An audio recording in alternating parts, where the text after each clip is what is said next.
स्फीति यानी कि इन्फ्लेशन। तो इन्फ्लेशन जो है वो क्या होती है, ठीक है।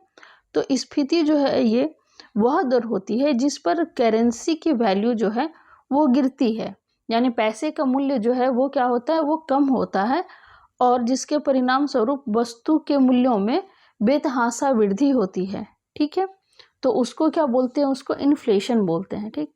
तो स्फीति का अर्थ, इसको 4 भाग में इसको बांटा गया है। जैसे इसको 4 भाग में बांट रहे हैं, स्फीति का अर्थ और प्रकार, दूसरा स्फीति का कारण यानी स्फीति का क्या कारण है, तीसरा स्फीति का जो है अर्थव्यवस्था पर क्या प्रभाव पड़ता है, और स्फीति को रोकने के क्या उपाय जो है वो किए जाते हैं, ठीक है। तो एक एक करके इस वीडियो के माध्यम से जो है इसमें शॉर्ट में बताया गया है। तो इसमें हम लोग देखते हैं कि स्फीति का अर्थ और प्रकार जो है वो क्या है।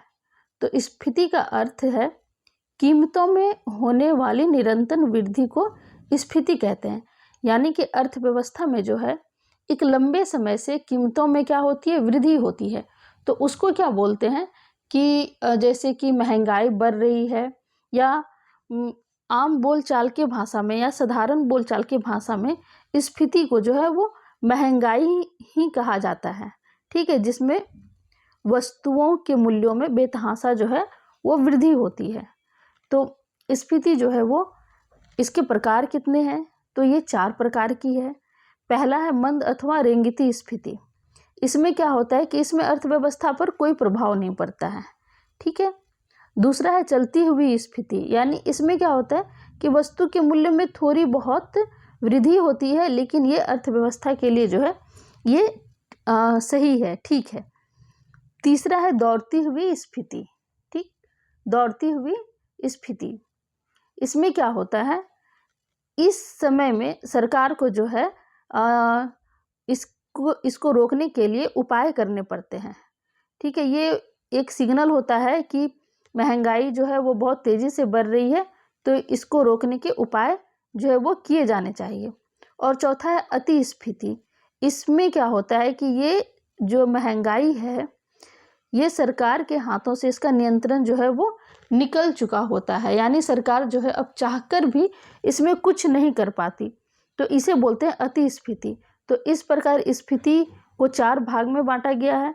पहला मंद अथवा रेंगती स्फीति, दूसरा चलती हुई स्फीति, तीसरा दौड़ती हुई स्फीति, और चौथा जो है वो है अति स्फीति।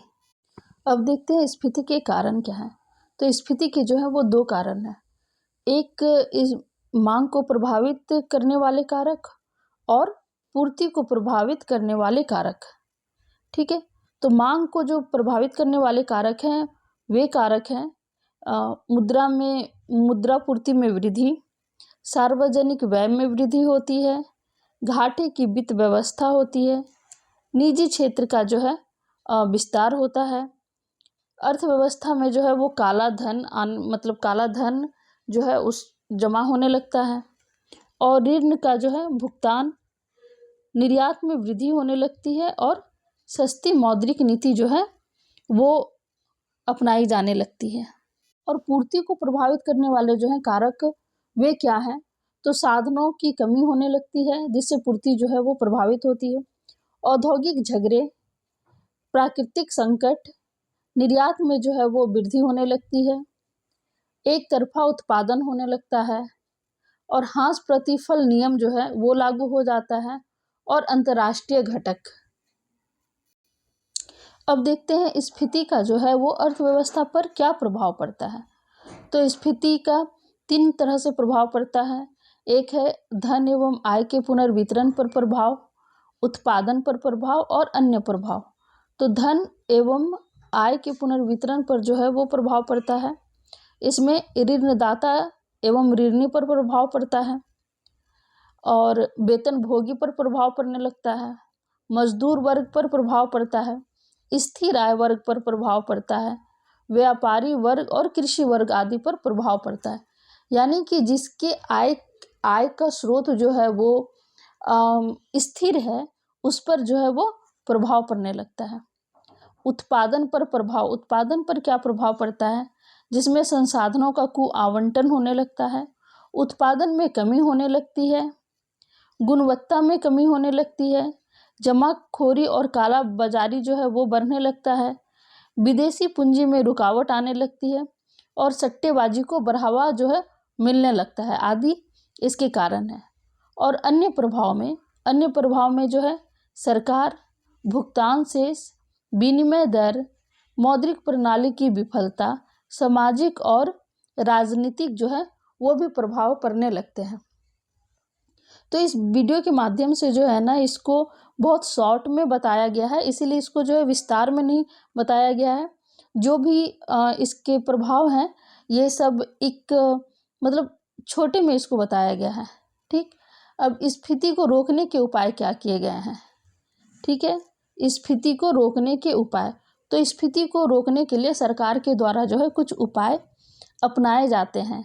तो उसमें से जो है ये मौद्रिक उपाय, राजकोषीय उपाय और भौतिक उपाय जो है ये सरकार के द्वारा अपनाए जाते हैं।